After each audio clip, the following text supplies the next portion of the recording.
सच्ची घटना है उत्तर प्रदेश के प्रयागराज की। दरअसल 12 वर्षों के बाद प्रयागराज में एक महाकुंभ का आयोजन किया जा रहा है और महाकुंभ का जो आयोजन की ये घोषणा पहले से हो जाती है। 13 जनवरी 2025 से इसकी शुरुआत होती है और 26 फरवरी 2025 को इसके समापन की बात।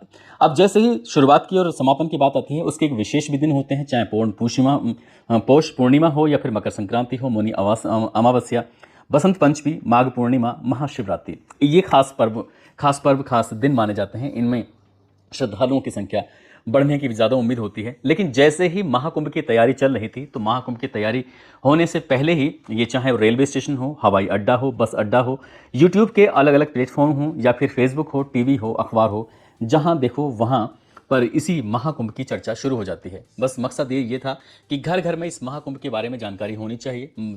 लोगों को इस पर्व के बारे में, इस महाकुंभ के बारे में जानकारी होगी तो ज़्यादा से ज़्यादा लोगों की इसमें आस्थाएं जुड़ेंगी और ज़्यादा से ज़्यादा लोग यहाँ तक पहुँचेंगे। खासकर वीआईपी जो आते हैं, वीआईपी के लिए एक अलग से विशेष स्थान दिया जाता है, उनको लाया जाता है। बड़ी संख्या में जब वहाँ पर श्रद्धालु पहुँच रहे हैं तो उन्होंने रील बनाना भी शुरू कर दिया। अब रील बनने लगी, रील बनने के बाद सोशल मीडिया पर लगातार वायरल होने लगी। अब लोगों के अंदर से ये उमंग जागने लगी कि हमें भी इस प्रयागराज के महाकुंभ का हिस्सा बनना चाहिए। अब बड़ी संख्या में लोग अपनों के साथ, कोई अपना गुट बनाया, कुछ साथियों के साथ, परिवार के साथ, जैसा जैसा जिसको माध्यम लगा। किसी ने अपने खुद के वाहनों से, तो किसी ने वाहन किराए पे लिए, किसी ने हवाई जहाज से सफ़र किया, तो किसी ने रेलवे से सफ़र किया, तो किसी ने बस से सफ़र किया। इस तरह से जब संख्या बढ़ती चली जाती है, अब इसके बाद ये जो महाकुंभ की जानकारियाँ थी लगातार वायरल हो रही हैं, जा रही हैं। और उसके बाद फिर लोग यहाँ आते भी हैं, जाते हैं, स्नान करके अपने चले जाते हैं। ऐसे ही स्नान करने का प्रोग्राम चल ही रहा था। ये मौनी अमावस्या का जो पर्व है, जिसे विशेष दिन भी माना जाता है इसका, ये 28-29 जनवरी 2025 की रात की बात है। कुछ श्रद्धालु स्नान करने के लिए ये जो रास्ता है अखाड़ा मार्ग पर, जो जिसे बताया जाता है कि अमृत स्नान की दृष्टि से इसको बैरिकेड कर दिया गया था, ताकि कोई भगदड़ ना मचे, लोग आराम से जा सकें, आराम से आ सकें। इस तरह की एक व्यवस्था कर दी गई थी। लेकिन 28-29 जनवरी 2025 की रात लगभग 1:30 बजे के आसपास जब लोगों की संख्या जा रही है स्नान करने के लिए, अचानक से कुछ ऐसा होता है कि जिसे लोग समझ ही नहीं पाते, और जब समझ नहीं पाते तो भगदड़ मच जाती है। और भगदड़ जब मचती है तो उसके बाद फिर लोगों की जो कोशिश थी, या तो वो खुद की अपनी जान बचा रहे थे, या फिर अपने बच्चों की या महिलाओं की या बुजुर्गों को रोकने की कोशिश कर रहे थे कि कहीं उनके साथ कोई हादसा ना हो जाए। ऐसी स्थिति में लोग सिर्फ भाग रहे हैं, दौड़ रहे हैं। वो ये नहीं देख रहे थे कि उनके नीचे कोई बालक दबा हुआ है, उनके नीचे कोई बुजुर्ग दबा हुआ है, उनके नीचे कोई महिला दबी हुई है। कुछ इस तरह से कुछ भी नहीं देख रहे हैं, और किसी का सामान छूटा तो छूटा, बस लोग भाग रहे हैं। और कोशिश ये थी कि बस खुद की जान बच जाए, भले ही चाहे इसकी बाद आगे कुछ भी हो। जब इस तरह से होता है, लगभग 1 घंटे तक ये स्थिति चलती रहती है। प्रशासन के लोग हों या आम लोग हों, जो भी थे, सब अपनी अपनी जान बचाने की कोशिश कर रहे थे। जैसे ही बैरिकेड टूटते हैं, उसके बाद स्थिति और भी भयावह हो जाती है, और यहाँ पर घायलों की संख्या, मरने वालों की संख्या भी अब यहाँ बढ़ने लगती है। अब ये कुछ समझ नहीं पा रहा था कि प्रशासन के लोग करें तो क्या करें। रात का ये सीन था, दृश्य था। अब यहाँ से जब जैसे ही वक्त आगे बढ़ रहा था, तब ये जो पूरा घटनाक्रम था, लगभग 40 से 45 किलोमीटर के दायरे में जो फैला हुआ है ये महाकुंभ, वहाँ तक लोगों तक पहुँच जाता है। फिर लोगों ने सोशल मीडिया पर वीडियो बनाकर अपलोड करना शुरू कर दिया कि मौनी अमावस्या की उस रात, यानी कि 28-29 जनवरी 2025 की रात लगभग 1-1:30 बजे के आसपास यहाँ पर भगदड़ मच जाती है। लोग को बहुत हताहत होती है, घायल हो जाते हैं। टीवी पर लोग ये जानने की कोशिश में जुट जाते हैं कि आखिरकार क्या हुआ, कैसे हुआ, भगदड़ क्यों मची, कितने लोग घायल हैं, और क्या मामला है। देश के अलग अलग हिस्सों से, चाहे वो केरल हो, चाहे वो तमिलनाडु हो, चाहे मध्य प्रदेश हो, चाहे वो जम्मू हो, किसी भी इलाके के लोग हैं, वो श्रद्धालु यहाँ पर अपने स्नान करने के लिए आए हुए थे। अब टेलीविज़न पर जो खबर चलने लगती हैं, यूट्यूब पर जो खबर चलने लगती हैं, तो एक ये मध्य प्रदेश के छतरपुर की रहने वाली एक महिला होती है, लक्ष्मी। वो अपनी आंखों देखा हाल बता रही थी। वो अपने परिवार के कुछ सदस्यों के साथ वहाँ आई हुई थी। उनकी देवरानी है, उनकी देवरानी की जो बेटी है, वो भी इस महाकुंभ के उस भगदड़ में उसका हिस्सा बन जाती हैं, दब जाती हैं। माँ मर जाती है, और जो बेटी होती है, वो बेटी गंभीर रूप से, वो भी मतलब अपने आप को बचाने की कोशिश कर रही थी। तो बेटी जो होती है, वो लोगों से चीख रही थी, चिल्ला चिल्ला के कह रही थी कि मेरी माँ मर गई है, अब तुम इसके ऊपर से मत गुजरो। हालांकि उसकी बेटी के ऊपर से भी वो लोग चल रहे थे, दौड़ रहे थे, लेकिन बस करें तो क्या करें। लेकिन पब्लिक थी, पब्लिक इधर उधर से भाग जा रही थी। और हाँ, स्थिति ये हो जाती है कि जो लक्ष्मी होती है, उसकी जो देवरानी होती है, वो तो मर जाती है, लेकिन जो बेटी है, वो बेटी का अपनी माँ को याद कर करके रो के बुरा हाल हो जाता है। वो समझ नहीं पा रही थी कि आखिरकार घर से आए थे ये सोचकर कि महाकुंभ में जाएंगे, स्नान करेंगे, और स्नान करने के बाद वहाँ से वापस आएंगे, लेकिन उनकी ज़िंदगी का ये ऐसा दिन बन जाता है जो शायद पूरी ज़िंदगी कभी भूल नहीं पाएंगे। ऐसे ही 47 नंबर खंबे के पास एक लड़का होता है। लड़का अपनी माँ के साथ आता है। उस लड़के की उम्र लगभग 25 साल के आसपास रही होगी। एक हाथ में उसके बैग होता है, एक हाथ में माँ का हाथ होता है। लेकिन जब भीड़ भगदड़ जो लोग भाग रहे हैं, आ रहे हैं, जा रहे हैं, तो वो अपनी माँ को पकड़े हुआ था, लेकिन किसी वजह से उसकी माँ का हाथ छूट जाता है। और जब माँ का हाथ छूटता है तो कुछ देर के बाद उसके हाथ में जो बैग होता है वो बैग भी छूट जाता है। बैग में कुछ पैसे रखे हुए थे, वो भी छतरपुर से आया हुआ था। वहां से जैसे तैसे करके तो वो यहाँ तक पहुंच गया, लेकिन अपनी माँ का जब हाथ छूटा तो उसने ये कोशिश कर रहा था कि माँ का हाथ ना छूटे, भले चाहे सामान छूटे तो छूटे।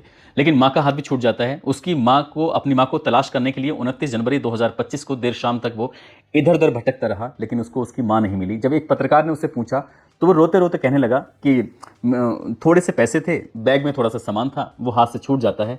मैं ना सामान को बचा पाया, ना ही अपनी माँ को बचा पाया। मेरी माँ किस हाल में है, किस हाल में नहीं है, उसका कुछ पता नहीं चल रहा है। और वैसे भी ये संख्या थी, यहाँ पर करोड़ों की संख्या में लोग हैं। अगर एक व्यक्ति कुछ सेकंडों के लिए भी अगर हाथ से छूट जाए, उसके बाद फिर वहाँ हज़ारों, लाखों, करोड़ों की तादाद में सर ही सर दिखाई देते हैं। ऐसे में किसी को ढूंढ पाना बहुत मुश्किल काम है। हालांकि प्रशासन ने, पुलिस ने उचित व्यवस्थाएं की हुई थी, लेकिन उचित व्यवस्थाएं भी करोड़ों की संख्या में ये नाकाफी साबित हो रही थी। ऐसे ही एक सीन था बलिया का।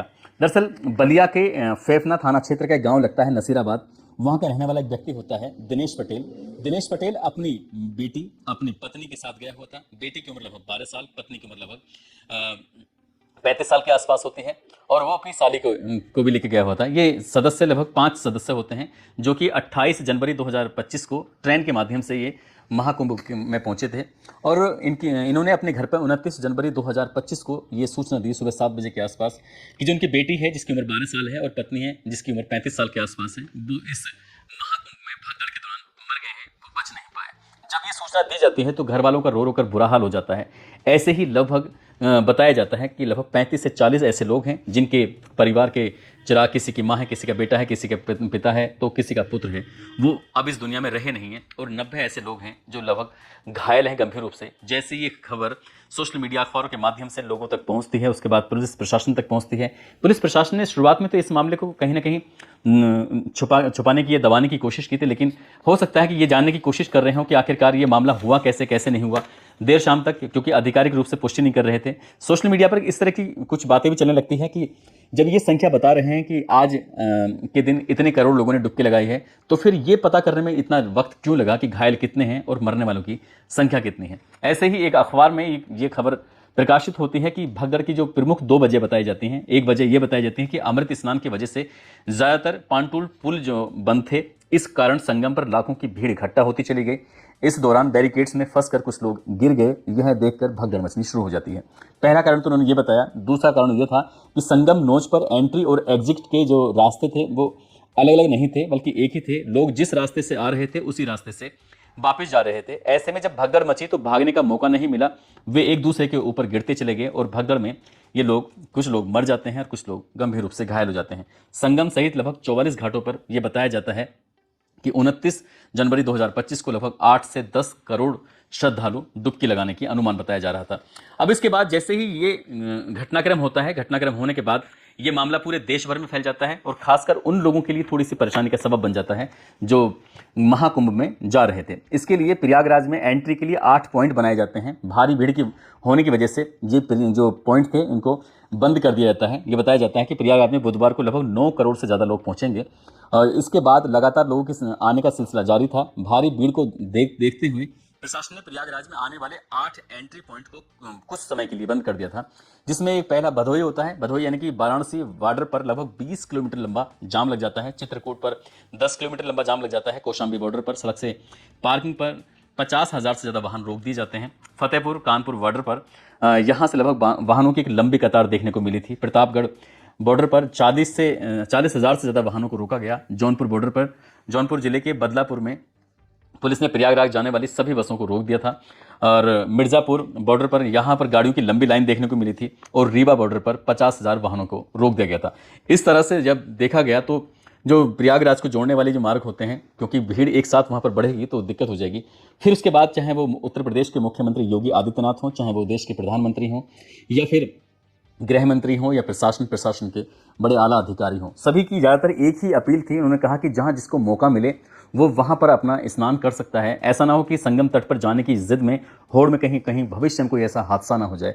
इसलिए हम भी अपनी वीडियो के माध्यम से यही अपील करेंगे कि जो भी श्रद्धालु संगम में महाकुंभ में जा रहे हैं, वहाँ पर स्नान करने के लिए जा रहे हैं, तो वो ये ना देखें कि जो सबसे अच्छा स्थान माना गया है, जिसको संगम जहाँ 3 नदियों का मिलन होता है, वहीं जाकर ही स्नान करना है। ऐसे में गंगा का पानी है, गंगा का पानी पवित्र है, जहाँ भी मौका मिलता है वहीं जाकर वो स्नान कर सकते हैं। कोई ऐसी खास विशेष जगह ना देखें, जिसे अगर विशेष जगह देखेंगे तो कहीं ऐसा ना हो दोबारा भी किसी के साथ कोई घटना हो जाए। इसलिए बहुत ही सावधानी बरतने की जरूरत है और अपनी जो सुरक्षा की भी बहुत ज़रूरत है। और प्रशासन हालांकि इस स्थिति को बिल्कुल कंट्रोल करने की स्थिति में लगा हुआ है, ताकि भविष्य में कोई ऐसे हादसा ना हो। दोस्तों, इस पूरे घटनाक्रम को सुनाने का उद्देश्य किसी को परेशान करना नहीं है, किसी का दिल दुखाना नहीं है, बल्कि आपको जागरूक करना है, आपको